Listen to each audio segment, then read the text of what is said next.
नमस्कार दोस्तों। तर्क प्रवाह में आपका स्वागत है। क्या कभी आपके साथ ऐसा हुआ है कि आप किसी कमरे में दाखिल हुए और अचानक आपको महसूस हुआ कि सब आपको ही देख रहे हैं? आपके हाथ पसीने से भीगने लगे, दिल की धड़कन तेज हो गई और जो बात आप कहने आए थे वो गले में ही अटक गई। या फिर किसी इंटरव्यू में या किसी नए इंसान से मिलते वक्त आपको लगा कि आप उतने अच्छे नहीं हैं जितना सामने वाला है। अगर हाँ, तो घबराइए मत। ये सिर्फ आपकी कहानी नहीं है, ये हम में से करोड़ों लोगों की कहानी है। आज हम जिस विषय पर बात करने जा रहे हैं वो है कॉन्फिडेंस, यानी आत्मविश्वास। लेकिन रुकिए, मैं आपको वही घिसी पिटी बातें नहीं बताऊंगा कि शीशे के सामने खड़े होकर चिल्लाओ कि मैं शेर हूं। नहीं, आज हम बात करेंगे कॉन्फिडेंस के उस असली तरीके की जो साइंस, साइकोलॉजी और हमारे पुराने शास्त्रों पर आधारित है। एक ऐसा तरीका जो खोखला नहीं है, बल्कि जो आपकी शख्सियत की गहराई से जुड़ता है। ये वीडियो लंबा होगा क्योंकि हम इस समस्या की जड़ तक जाएंगे, और जब आप इस वीडियो को खत्म करेंगे तो आपके अंदर एक ऐसी शांति और ताकत होगी जो पहले कभी नहीं थी। सबसे पहले समझते हैं कि आखिर ये कॉन्फिडेंस है क्या। बहुत लोग सोचते हैं कि कॉन्फिडेंस का मतलब है जोर से बोलना, महंगे कपड़े पहनना या हर वक्त अग्रेसिव दिखना। ये कॉन्फिडेंस नहीं है, ये एरोगेंस है, यानी अहंकार। असली कॉन्फिडेंस शोर नहीं मचाता, असली कॉन्फिडेंस शांत होता है। कॉन्फिडेंस का सीधा सा मतलब है अपने आप पर भरोसा होना। ये यकीन होना कि चाहे स्थिति कैसी भी हो, मैं उसे संभाल लूंगा। जीतने का भरोसा नहीं, बल्कि कोशिश करने की हिम्मत का नाम कॉन्फिडेंस है। सोचिए एक छोटे बच्चे के बारे में जो चलना सीख रहा है। वो गिरता है, फिर उठता है, फिर गिरता है। क्या वो सोचता है कि लोग क्या कहेंगे? क्या वो सोचता है कि मैं फेल हो गया? नहीं, उसके अंदर एक नेचुरल कॉन्फिडेंस है कि मैं सीख जाऊंगा। लेकिन जैसे जैसे हम बड़े होते हैं, हमारा वो नेचुरल कॉन्फिडेंस कहाँ चला जाता है? समाज का डर, नाकामी का डर और तुलना यानी कंपैरिजन। हम अपनी असलियत को दूसरों की दिखावटी दुनिया से कंपेयर करने लगते हैं। सोशल मीडिया पर किसी की परफेक्ट लाइफ देखकर हमें लगता है हम पीछे रह गए। यहीं से हमारा आत्मविश्वास टूटने लगता है। तो चलिए, अब हम उस प्रोसेस को शुरू करते हैं जिससे आप अपना खोया हुआ आत्मविश्वास वापस पा सकते हैं और उसे 10 गुना बढ़ा सकते हैं। मैं इसे 5 गहरे चरणों में बांटूंगा। हर चरण को ध्यान से सुनिए और समझिए। स्टेप नंबर 1, कॉम्पिटेंस ही कॉन्फिडेंस है। ये सुनने में कड़वा लग सकता है, लेकिन सच है। Fake it till you make it एक बहुत ही खराब सलाह है। अगर आपको तैरना नहीं आता और आप पानी में कूदकर ये प्रिटेंड करें कि आपको तैरना आता है, तो आप डूब जाएंगे। वहां कॉन्फिडेंस काम नहीं आएगा, वहां स्किल यानी हुनर काम आएगा। असली कॉन्फिडेंस हवा में नहीं बनता, वो कॉम्पिटेंस से आता है। कॉम्पिटेंस का मतलब है किसी काम को करने की क्षमता। जब आप किसी चीज में माहिर होते हैं तो कॉन्फिडेंस अपने आप आ जाता है। याद कीजिए, जब आपने पहली बार साइकिल चलाई थी, डर लग रहा था ना? क्यों? क्योंकि आपके पास कॉम्पिटेंस नहीं थी। लेकिन जब आपने सीख लिया तो अब क्या आपको डर लगता है? नहीं, अब आप बिना सोचे भी साइकिल चला सकते हैं। तो अगर आपको किसी फील्ड में कॉन्फिडेंस बढ़ाना है तो वहां अपनी नॉलेज बढ़ाइए। अगर आपको पब्लिक स्पीकिंग से डर लगता है तो सिर्फ शीशे के आगे मत खड़े रहिए। पहले अपना कंटेंट तैयार कीजिए, सब्जेक्ट को गहराई से पढ़िए। जब आपके पास ज्ञान होता है तो आपकी आवाज में एक वजन आ जाता है। इसीलिए आज ही एक लिस्ट बनाइए उन चीजों की जिनमें आप कमजोर महसूस करते हैं और उन्हें सीखना शुरू कीजिए।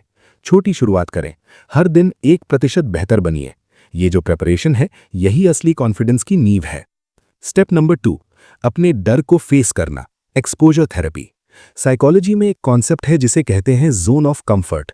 हम सब अपने कंफर्ट जोन में रहना पसंद करते हैं, जहां कोई खतरा नहीं, कोई डर नहीं। लेकिन कॉन्फिडेंस की ग्रोथ वहां होती है जहां कंफर्ट जोन खत्म होता है। एक कहानी सुनाता हूं। एक बार एक आदमी को अंधेरे से बहुत डर लगता था। वो कभी अंधेरे कमरे में नहीं जाता था।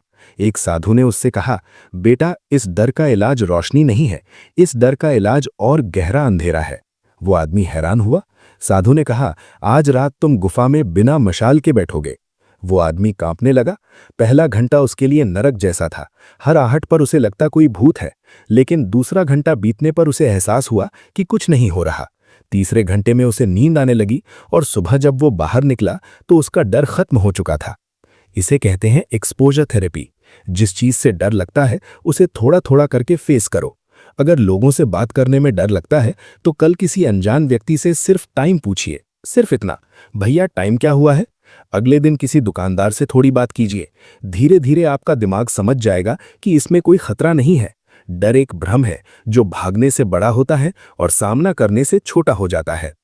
स्टेप नंबर 3, बॉडी लैंग्वेज और फिजियोलॉजी। आपका दिमाग और आपका शरीर जुड़े हुए हैं। जब आप दुखी होते हैं तो आपके कंधे झुक जाते हैं, नजर नीची हो जाती है। लेकिन क्या आप जानते हैं कि इसका उल्टा भी सच है? अगर आप अपनी बॉडी लैंग्वेज बदल लें तो आपका दिमाग अपने आप कॉन्फिडेंट फील करने लगेगा। इसे पावर पोजिंग कहते हैं। अभी जहां भी आप बैठे हैं या खड़े हैं, अपनी रीढ़ की हड्डी सीधी कीजिए, कंधे पीछे कीजिए, गहरी सांस लीजिए, नजर सामने रखिए, चेहरे पर हल्की मुस्कान लाइए। सिर्फ 2 मिनट ऐसा करने से आपके शरीर में टेस्टोस्टेरोन बढ़ता है और स्ट्रेस हार्मोन कॉर्टिसोल कम होता है। अगली बार जब आप किसी मीटिंग में जाएं या किसी से मिलने जाएं तो सिकुड़कर मत बैठिए, जगह घेरिए, हाथ खुले रखिए। जब हम हाथ बांध लेते हैं या जेब में डाल लेते हैं तो हमारा दिमाग सिग्नल देता है कि हम डिफेंसिव हैं, हम डर रहे हैं। खुले हाथ दिखाना, सीधा खड़े होना, आंखों में आंखें डालकर बात करना, ये सिर्फ दूसरों को नहीं दिखाता कि आप कॉन्फिडेंट हैं, ये आपके खुद के दिमाग को बताता है कि मैं सेफ हूं, मैं लीडर हूं। आवाज पर भी ध्यान दें। डर के मारे हम तेज बोलने लगते हैं या बहुत धीरे। थोड़ा ठहराव लाइए अपनी बात में।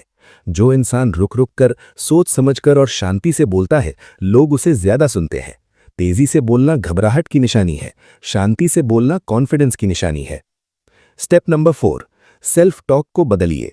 हम पूरे दिन अपने आप से बात करते हैं, मुझसे नहीं होगा, मैं कितना बेवकूफ हूं, आज मैं अच्छा नहीं दिख रहा। ये जो अंदर की आवाज है, ये आपकी सबसे बड़ी दुश्मन भी हो सकती है और सबसे बड़ी दोस्त भी। अगर आपका दोस्त आपसे वैसे बात करे जैसे आप खुद से करते हैं, तो क्या आप उससे दोस्ती रखेंगे? शायद नहीं। तो फिर आप खुद से इतनी नफरत से क्यों बात करते हैं? अपने अंदर के आलोचक को, उस क्रिटिक को चुप कराना होगा। जब भी दिमाग कहे तू फेल हो जाएगा, तो उसे काउंटर कीजिए लॉजिक के साथ। कहिए, मैं फेल हो सकता हूं लेकिन मैं सीखूंगा, और मैंने पहले भी मुश्किलें हल की हैं, मैं ये भी कर लूंगा। इसे अफर्मेशंस कहते हैं, लेकिन मैं इसे सेल्फ करेक्शन कहना पसंद करता हूं।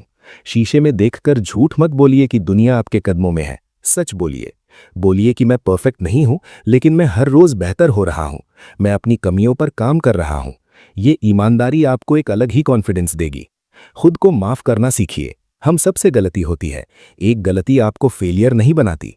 स्टेप नंबर 5, छोटी जीत का जश्न मनाइए। The power of small wins. हमारा दिमाग डोपामीन पर चलता है। जब हमें सफलता मिलती है तो हमें अच्छा लगता है और कॉन्फिडेंस बढ़ता है। गलती हम ये करते हैं कि हम सीधा पहाड़ चढ़ने की सोचते हैं, और जब नहीं चढ़ पाते तो कॉन्फिडेंस टूट जाता है। अपने लक्ष्य को छोटे छोटे टुकड़ों में बांटिए। अगर आपको वजन कम करना है तो सीधा 20 किलो का मत सोचिए, सिर्फ आज के दिन हेल्दी खाने का सोचिए। जब आप आज का टारगेट पूरा करेंगे तो रात को सोने से पहले अपने आप को शाबाशी दीजिए। अपनी डायरी में लिखिए कि आज मैंने जीत हासिल की। ये छोटी छोटी जीतें इकट्ठी होकर एक बड़ा कॉन्फिडेंस बनाती हैं। इसे सक्सेस स्पाइरल कहते हैं। एक छोटी सफलता अगली सफलता के लिए फ्यूल देती है। जैसे जिम में पहले दिन ही 100 किलो नहीं उठाते, वैसे ही कॉन्फिडेंस भी मसल की तरह है। इसे धीरे धीरे वेट बढ़ाकर स्ट्रांग करना पड़ता है। रोज एक ऐसा काम कीजिए जो थोड़ा मुश्किल हो, और जब वो हो जाए तो फील कीजिए उस जीत को। अब एक बहुत जरूरी बात जो मैं तर्क प्रवाह के दर्शकों से कहना चाहता हूं। कॉन्फिडेंस का मतलब परफेक्शन नहीं है। दुनिया के सबसे कॉन्फिडेंट लोग भी डरते हैं। फर्क सिर्फ इतना है कि वो डर के बावजूद काम करते हैं। Courage is not the absence of fear, it is acting in spite of it. यानी हिम्मत डर का ना होना नहीं है, डर के होते हुए भी कदम बढ़ाना है। जब आप स्टेज पर जाने से डरते हैं तो मानिए कि हाँ, मुझे डर लग रहा है और ये नॉर्मल है। अपने डर को अपना दुश्मन मत मानिए, उसे अपना साथी बनाइए। वो एड्रेनलिन जो डर से पैदा होता है, वही आपको एनर्जी देता है अच्छा परफॉर्म करने की। लोगों की राय, यानी लोग क्या कहेंगे, इस बीमारी का इलाज करना बहुत जरूरी है। याद रखिए, लोग आपके बारे में उतना नहीं सोचते जितना आपको लगता है। सब अपनी अपनी जिंदगी की उलझनों में व्यस्त है। अगर आप गिर भी गए, अगर आपने गलती कर भी दी, तो लोग 5 मिनट हंसेंगे और फिर भूल जाएंगे। लेकिन अगर आप उस डर से कोशिश ही नहीं करेंगे तो आप पूरी जिंदगी पछताएंगे। तो चलिए, आज से एक नई शुरुआत करते हैं। एक प्रण लीजिए कि आज के बाद आप खुद को कमजोर समझना बंद कर देंगे। आप अपनी तुलना किसी और से नहीं करेंगे, सिर्फ अपने कल से करेंगे। याद रखिए, आपका जन्म किसी खास मकसद के लिए हुआ है। आपके अंदर वो सारी शक्तियां मौजूद हैं जो आपको चाहिए। बस उन पर धूल जम गई है शक की, डर की और दुनिया की बातों की। उस धूल को हटाना है। कॉन्फिडेंस कोई मंजिल नहीं है जहां आपको पहुंचना है। ये एक यात्रा है, एक जर्नी है। हर रोज गिरना, उठना और फिर चलना। यही तर्क प्रवाह है, विचारों का और जीवन का सही प्रवाह। अगर आप इन 5 बातों को competence, exposure, body language, positive self talk और स्मॉल विंस को अपनी जिंदगी में उतार लें, तो मैं दावा करता हूं कि अगले 30 दिनों में आप अपने अंदर एक ऐसा बदलाव देखेंगे जो आपने सपने में भी नहीं सोचा होगा। अपनी शक्ति को पहचानिए, उठिए और दुनिया को दिखा दीजिए कि आप कौन हैं, क्योंकि असली कॉन्फिडेंस बाहर से नहीं, आपके अंदर से आता है। अगर आपको ये वीडियो अच्छी लगी हो तो इसे लाइक ज़रूर करें और अपने उन दोस्तों के साथ शेयर करें जिन्हें इसकी ज़रूरत है। तर्क प्रवाह पर ऐसे ही जीवन बदलने वाले वीडियोस देखने के लिए चैनल को सब्सक्राइब करना ना भूलें। मैं मिलूंगा आपसे अगले वीडियो में एक नए विचार के साथ। तब तक अपना ख्याल रखें और कॉन्फिडेंट रहें। जय हिंद।